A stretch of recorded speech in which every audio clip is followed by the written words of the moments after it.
Alors, nous venons de prendre connaissance du verdict. Nous vous annonçons tout de suite que la défense de M. Diack va faire appel de cette décision. Cette décision est une décision qui est injuste, inhumaine. Elle est injuste parce qu'on voit que le tribunal a cherché à faire dans le politiquement correct, a voulu se servir de M. Diack comme étant en bouc émissaire.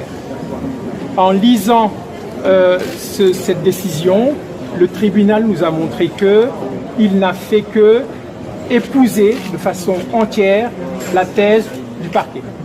Aucun élément présenté par la défense n'a été écouté. Toutes les thèses du parquet ont été épousées sans recul. Alors que le parquet, à la fin du réquisitoire, avait dit « j'ai des doutes », aujourd'hui, nous avons un tribunal qui n'a plus de doutes. Le tribunal a des certitudes.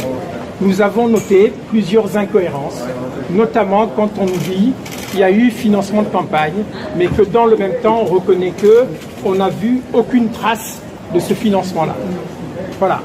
On nous dit qu'il y a abus de confiance, que 15 millions de dollars auraient été détournés par le biais de contrats.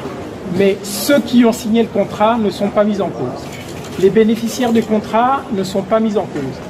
Ceux qui travaillent avec M. Diack, il n'y en a aucun qui est poursuivi dans le cadre du marketing. Cela est profondément injuste. Nous trouvons que cette justice a voulu faire de la morale et non pas du droit. Et c'est dangereux. C'est pour ça que nous allons contester cette décision en faisant appel. Décision ahurissante. Elle est ahurissante. Il n'était pas sûr de faire tout le chemin, d'obtenir une relax totale. Il y avait quand même des infractions où les relax partielles s'imposaient, vraiment. Mais c'est vrai que pour ceux d'entre nous qui avaient suivi les débats, le ton avait été donné pendant l'audience. Tout le monde avait entendu le ton de la présidente, qui était déjà une indication, comme un pressentiment terrible de ce qui allait se passer. En tous les cas, c'est ce que nous avions ressenti. Et ce pressentiment s'est trouvé confirmé par un jugement qui, de façon tout à fait exceptionnelle, même si j'entends la pression contextuelle sur le tribunal, un jugement qui, de façon tout à fait exceptionnelle, avale religieusement la présentation partielle et partielle des faits présentés par le procureur de la République. C'est exceptionnel à ce point-là, dans un jugement, d'écarter de façon si systématique, si obstinée, si massive, toutes les incohérences, tous les éléments à décharge pour essayer de faire tenir debout un verdict de culpabilité que nous allons contester fermement devant la Cour d'appel. Et ce n'est pas la première, la dernière fois dans l'histoire judiciaire de ce pays, dans des grands procès financiers, que la Cour d'appel, des mois après un jugement inhumain, inique et ahurissant, corrige les choses, rappelle le droit, rappelle la cohérence des faits et rend justice et son honneur à la Diack.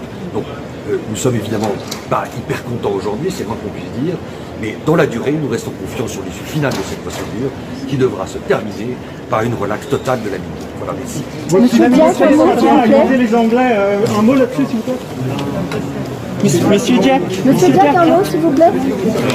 C'est qui va se poursuivre, oui, sinon vous l'auriez su. Oui, pour les aménagements de peine, donc les 2 ans. Mais on s'en fiche de l'aménagement de peine, dès lors qu'on fait appel, c'est plus une question sur la table. Je vous disais que nous sommes ici en direct du tribunal de Paris. Pardon.